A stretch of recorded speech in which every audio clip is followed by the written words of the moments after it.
中野ヒロインズ主催オンラインファームツアー一本の木財団さんの支援を受けてライブ配信しています。おはようございます。今日は10月23日土曜日、水俣からライブ配信させていただいております。本日で、私大沢愛子がツアーをご案内するのは3回目になります。またこの顔かと思わずよろしくお願いします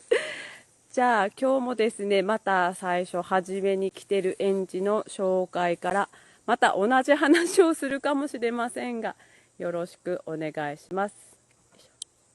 はい、今日もですね、来ていますのが、自然栽培と言っていますけれど、無肥料無農薬栽培の甘夏木が苗木から育てている園地ですねに来ております。ここは7世ありまして、70本ほどの甘夏の木がこうぐるーっと植わっています。今4年目に甘夏の木を植えて4年目に入ったところです。で、前回ですね、この木にカミキリムシが止まってるのを動画で配信させたと思うんですけど、ちょっと皆さんこの木他の木と比べて葉っぱがちょっと落ちて弱々しくなっているのをお気づきでしょうか。実はですね、今根元の方を見てもらうと、そのカミキリムシがどうやら木をえぐってですね、根元の方に卵を産んでちょっとやられてるみたいなんですよね。こうやって木くずが出てるっていうことは、穴がここにちょっと見えにくいんですけどあって、ここから入り込んで卵を産んで、中に幼虫がいる証拠なんです。で、この木くずを出すという。なのでこの木も4年目で1本もここは農薬と化学肥料と化学農薬とかそういうのをまかずに、有機肥料もさえもやってなくて育ててきてて、一本もここの園地では枯れてないんですけど、ちょっと危うい木ですけれど、みかんがよくなっています。なってくれています。これでもやっぱりなるけどですね、多分これ以上実は大きくならないかなと。これは多分規格外での大きさなので S 以下のサイズになるのでですね、なかなか難しいかもしれません。ここからどこまで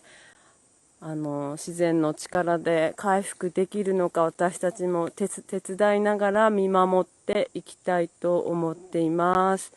ちょっとうちの旦那さんはショックを受けています。この木はですね、カミキリムシもですね、いなくなるまでずっとだいたい毎日来て、みんなで子供たちと一緒に捕まえては殺しっていう作業をするんですけど、やっぱりなかなか人間の目じゃ足らないところ、手でも足らないところがあるのでですね、なかなかそれが一番、この苗の時の育てる一番の問題ですね。この木もちょっと怪しいですね。で、今年の夏っていうのは8月に雨が多くて、8月の上旬に10日ぐらい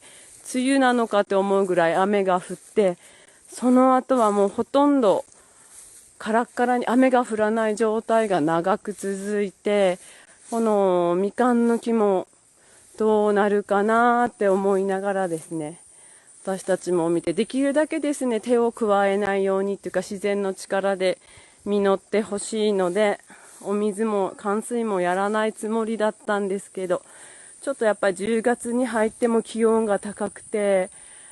ちょっと旦那と話をして少しだけお水をまきました。でもそれを3回くらいですかね、あげるぐらいお水をまいて、でまた寒くなって最近また雨も降ったので、また復活を望みたいと思っています。はい、これが園地ですね。ちょっと間を空けすぎて5メートル間隔ぐらいで空けてるので、軽トラも余裕で入ります。収穫時期はものすごくこれだけ間隔が空いてるので楽ですね。しかもここは平坦なので軽トラも行きしやすく、収穫の人の負担もないです。水は来てるのって書いてありますけど、来てなくてですね、生産者が井戸を掘ってるので、井戸のお水をもらいに行って、汲み上げて、で、冠水機もないので、自分たちでですね、実は後からちょっと見せようと思ったんですけど、よいしょ。冠水機もないので、こうやって手作りで塩ビパイプをつなげてですね、ここに小さな穴を開けてですね、先を黄色のその水用のタンクとホースとつないで、作業をしている間に冠水できるような動力を使わずに水をまく方法をちょっと教えてもらったので、できるだけこういう方法でやりたいなと思ってやっていますですね。なので少しはやっぱり水をあげてからは木も元気になってきたのかなと思います。あと10月頭までちょっと本当に暑すぎた影響も多くて、去年の秋から草生栽培、草と一緒に、育てるっていうことでやってるんですけれど、その草にもすごく助けられて、今年はほとんど草刈りをしなかったです。草を刈っても、絶対膝下ぐらいの長さはあって、刈ったとしてもですね、必ずこうやって苗木の周りに草を集めて保湿をするっていうやり方をやりました。なのである程度はその草生栽培のおかげもあるのかなって思っています。で、はい、じゃあ次ですね。ここの木3本ですね。葉っぱがすごく黄色くなってしまってます。これも木が弱ってる証拠です。これですね。ここら辺も。これはなぜかというとですね、今までですね、自然栽培を始めて、上に伸びていくやり方で、こうやって上の方に伸びていくっていうやり方の剪定と、栽培の仕方をしてたんですけれども、なかなかですね、中の方に混雑し、枝が出てこなくて、新しい芽が、こうやって普通なら、降りてきて、ここから芽が出始めるんですけど、そういう作用があんまりなかったので、ちょっと無理やり人間のちょっと反してですね、私たち夫婦は反して、指導者のことも反してですね、上に伸ばす栽培方法だった木をですね、無理やり枝を曲げて、枝を横に垂直の状態にして、中の枝を出そうと思って、これ今ちょっとは斜めなんですけど、これよりも確実にまっすぐ垂直方向に旦那がしたらですね、木が弱りました。木が弱って葉っぱが黄色くなったので、慌ててですね、ちょっとこれは実は重さがあって、ちょっと支えきれなかったので下から支えてるんですけれども、慌ててですね、引っ張らず、引っ張ってた紐を全部切って伸ばしたんですけど、どこまでそれも回復するかわからないですね。ちょっとやってしまった感があって、指導者の方にはほら見ろって言われましたですね。これがどこまで回復するかです。はいですね。はい、じゃあ映ってますかね。大丈夫ですかね。聞こえますかね。大丈夫ですね。はい。じゃあここですね。この園地で、ここの園地で、今年から本格的にやっぱり取れ始めると思います。で、重くてやっぱりこうやって沈んで横に垂れてきてるのがやっぱ重さがあって、これ本当は実がないとですね、綺麗にまっすぐ上に2メートル以上の高さで立ってるんです。はい、ありがとうございます。映っててよかったです。すいませんね。で、立ってる状態なんですけど、やっぱり重みで、みかんの重みで、見えますかね、こうやって垂れてきます。はい、垂れてきちゃうんですね。はい、じゃあちょっと横に、めちゃめちゃ蜘蛛の巣に今引っかかってます。蜘蛛の巣がですね。こういう形でここの園地は過ごしております。今年の3月以降、3月下旬以降かなの収穫になると思います。ここで今年300キロ取れないな、200キロ、コンテナ10杯分取れればいいかなっていう感じですね。こんな感じでよくなってくれてます。でももうちょっと枝っていうか中のですね、細い枝を増やして、もうちょっと葉っぱが欲しいかなっていう感じですね。ここら辺もあります。こっちも甘夏の木です。やっぱり水俣の風土には甘夏の木が一番適して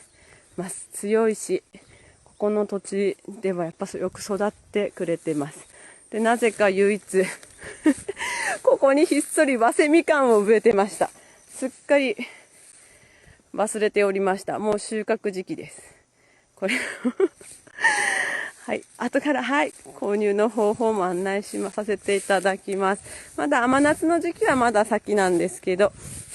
い、ですね。また後ほど紹介させていただきます。で、以前もお話ししたんですけど、この広いのでですね、開けてる間隔がとても広いので、その間でですね、うちの父ちゃんが野菜を作ってます。自分たちで食べる分の野菜をここで作って、今この中にはちょっと12月頃取れるかぼちゃをってことで、寒さにやられる前にちょっとかぼちゃをこの肥料袋の囲って作ってます。で、こっちはレタスですね。やっとちょっとずつ食べれるようになってきたレタスですね。レタスちゃんと、こっちは大根を植えてますですね。はいで、こっちに来たらですね、実はまだ地映えきゅうりを旦那が途中から父ちゃんがやり始めて、これきゅうりが草の中にあるの分かりますかね。ここに虫に食われちゃったきゅうりさんが2本、鶏の餌に持って帰りたいと思います。ちょっともう少し取れるかなって感じですね。あとちょっときゅうり好きな男の子ばっかりなので、子供たちばっかりなので、きゅうりを作ってくれてます。はい。じゃあちょっとまた近くの事務所の方へ移動したいと思います。もう皆さん道も覚えたかもしれませんね。もう歩いて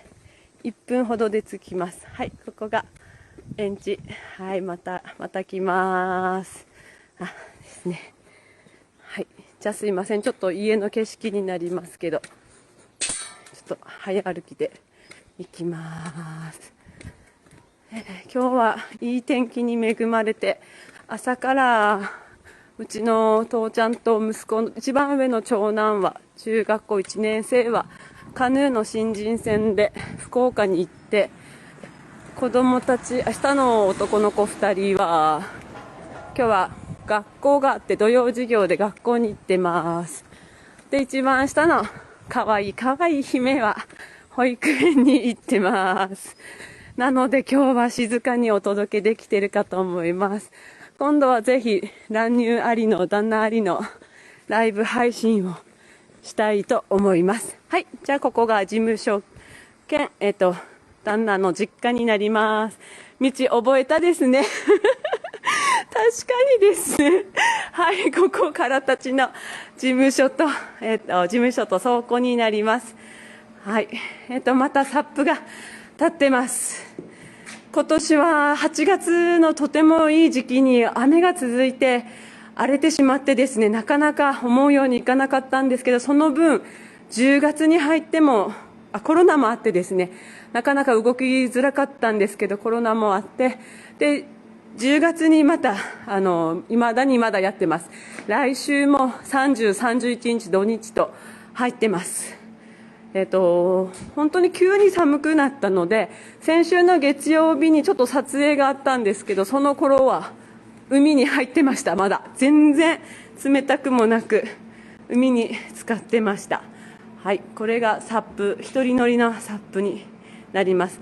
私たちは夏このサップを使って水俣のことを紹介したり、まずは海で楽しんでもらうってことが一番なんですけど、水俣の海を楽しんでもらって水俣を知ってもらいたいということもやってます。あと学校ですね、学校の対して水俣市だけなんですけど、学年行事っていうのが各学年ごとにあります。その対応もさせていただいて、1学年30名から80名の子たちを受け入れてサップ体験をさせてます。もう、最近は本当ちょっとサップも忙しくなってきて、本当ならば今まではこうゆったりしてた夏が本当に慌ただしくて休みがない状態で過ごしてて、さすがに体調を崩しました。父ちゃん温泉ぐらい連れてってよって思いながら毎日仕事をしてます。はい、はい、誰かいましたね。水俣、今話題になってます。水俣、ユージン・スミスの写真家のですね、ユージン・スミスさんを、ジョニー・デップさんがですね演じてくれてます。知ってる人は知ってると思いますけど、先にですね先行上映で水俣市の方で9月18日の日に見させていただきました。私たちがここ、もともとからたちっていう団体なんですけど、私たちが、水俣病患者さんたちの、みかんを売り始めたことからがここのからたちにつながってますので、なんていうんですかね、この水俣っていうのはやっぱり上映するにあたってもいろんないい反応もあれば悪い反応もありました。私は純粋にこの水俣っていうユージン・スミスを演じているジョニー・デップさんや他の俳優さん、患者さんたちを演じている俳優さんたちがやっていた演じてくださったことにすごくありがたいなと思うことと、やっぱり水俣で上映してくれたことがすごくありがたくて、純粋に本当にもう水俣で見れてよかったなっていうのが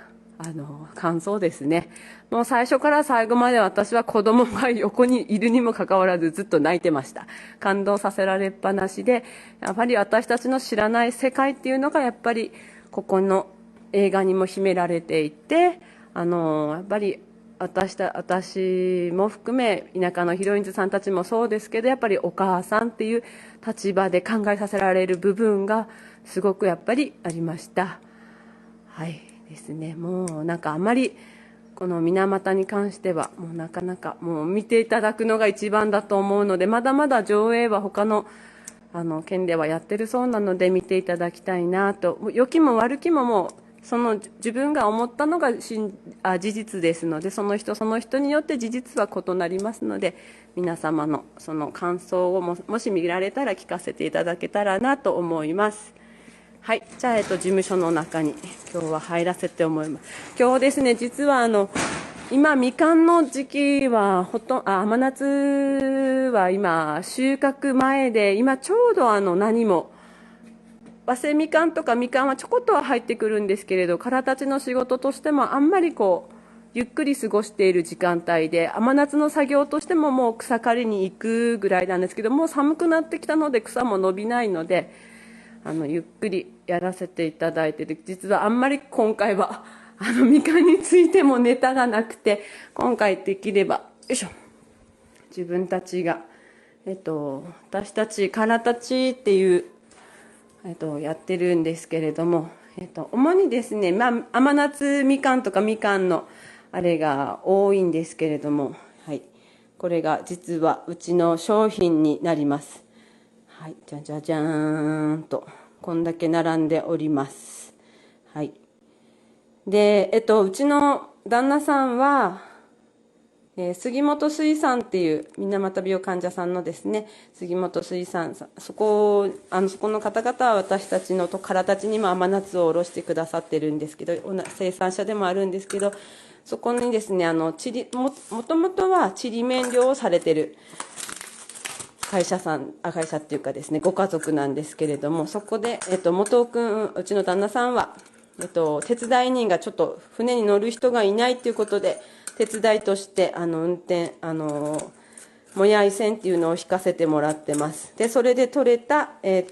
これがいりこの中大、いりこの小、ちりめん、これが磯にはびこるふのりですね。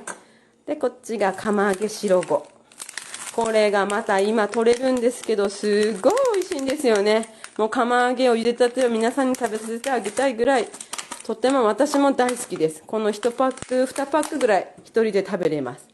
でそこで取れたまたひじき、これ全部水俣で取れた海産物ですね。でこの水俣ひじきですね。このひじきもすごい針金みたいなの茎まで入ってるタイプで食べにくいってすごく言われる方も多いんですけれども、しっかり熱を通してもらって味付けをしていただくとですね、もうどんなひじきより美味しいです。もう我が家の食卓にはここに乗ってる上がってるものは必ず出ます。多分どのお客さんよりも私がこの商品一個一個のファンで毎回食事を作るときは必ず使って取ってます。でこっちがもう甘夏みかん類で作った加工品ですね。でこれはもうこれは油屋さんのですね、やはりごま油と菜種油と松愛食品っていうところの醤油とお酢を使って家で料理するように、も嫁に嫁いでからもうこういう調味料、自然のものの調味料しか使わないようになってます。なのでちょっとやっぱり化学のものが入ってたりすると若干分かる時がありますね。ですね、皆さん使っていますねはい、釜揚げしらすぜひおつさん送りますね。で卵です。卵、実はうちの長男坊、中1の長男坊、最近フェイスブックデビューしました大沢風紀と言います。彼が卵が好きで鶏が好きで鶏を飼ってて、そこからいただいてる卵です。はい、これですね。でやっぱり自分たちが無肥料無農薬に変えてから食べるものに関してもすごく興味が高まって、やっぱり食べるものだったり着るものだったりですね、住むところだったりっていうことにやっぱりもう一回重きを置こうっていうことで夫婦で話し合いながら生活をしています。なので食べても体にも良くて作っても環境にいいものを買うっていうことをちょっとこだわりを加えて、でもできないことはやりません。難しいと思ったらしませんし、なんていうんですかね、徹底してまではまだできてないんですけれども、そういう生活スタイルを目指しています。で今ここにあるのがニホンミツバチの蜂蜜です。これももう家の自宅のそばにある、みかん山に蜂の巣を置いて、これは他の生産者からいただいたものなんですけれども、私たちももうそろそろ日本ミツバチの蜂蜜が取れると思います。こういうのをですね、年間でちゃんと使える量ぐらいですね、保持していって、もう調味料も砂糖も使わず蜂蜜でっていうのが理想かなと思っています。はい。で寒付大根ですね。これは生産者が作ってくれる大根も有機っていうか有機の肥料を使って農薬は一切使わずに育てた大根を使用して寒付大根も売り出してます。はい、こんな形でこれは味付けした寒付ですね。で梅干しも生産者からですね。薪ストーブですね。はい、薪ストーブ、これは事務所の薪ストーブでコメリに売ってある安いやつですそうですね、蜂蜜はどうやって取るのって、木箱を3段セットしてて、蜂蜜垂れてきた一番下まで到達したらそれを取って木箱ごと取って、蜂の巣を取ります。でそれを吊るした状態で私たちは搾受っていうんですかね、出していきます。攪拌機にかけたりとはせずに2日間ぐらいかけてじっくりじっくり蜂蜜をおろすっていう形をしてます。はい、薪ストーブですね。我が家にも薪ストーブがあって薪割りを夫婦でやってます。私も斧を扱ったりチェーンソーを扱ったり、皆さんヒロインズさんたちはそうだと思いますけど、男仕事も女仕事もなしでやってると思います。はい。木はですね、どこから取ってるのって、そうですね、木は、事務所のはみかんの木をもらってきてやってるんですけれども、自宅のは、知り合いの方から、クヌギだとか、そういう木を切った時に取りに行きます、トラックで。そこからいただいて、あとは自分たちで切って割って使ってます。はい。じゃあ、先ほども言ったですね、私たちはサップをやってるんですけど、サップの中にもやっぱり環境学習っていうのもやっぱ踏まえて、実はですね、ゴミから拾ったものをこうやってピアスにしてくれる友達がいて、こうやってピアスを作って、子供たちにこの作り方をレッスンしたりですね、そういうこともちょっとやり始めています。でこれもパタゴニアさんのですね、着なくなったボードショーツとかそういうのもですね、実は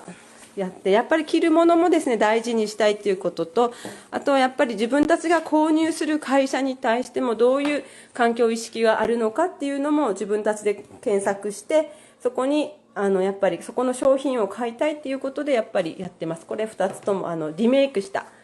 ポーチになります。こういうのも自分たちでちょっとでもいいから環境のためだと思ってやってます。はい、じゃあ最後にからたちの道っていうのをね、私たちは4回出させていただいてます。水俣のことがいろいろ書いてあります。で、いつも表紙はこれは、リメイクポーチすごいってきてます。私作れませんので友達が作ってくれてます。で、からたちの道、表紙はですね、いつも子供たち、上3人の男の子たちに書いてもらってます。まだ下の海ちゃんはなかなか書けないので、これは、三男坊の桃木が書いてくれて、で、みんなのいろんな、記事をそれぞれ載せて、これを年4回お客さんの方に、送っております。そこから皆さんから注文を取るっていう形をしています。もしご興味のある方はからたちで検索していただいたら出てくると思うので、そこからアクセスしていただいたら送らせていただきます。はいはい、ではすいません、こんな感じに最後はすいません、宣伝になってしまいましたけどネタもなくまた、反省をしてまた次に臨みたいと思います。はい、では皆さんまた30分経ちましたので、今日は早いですが、ではまたお会いする日をお待ちしております。ありがとうございました。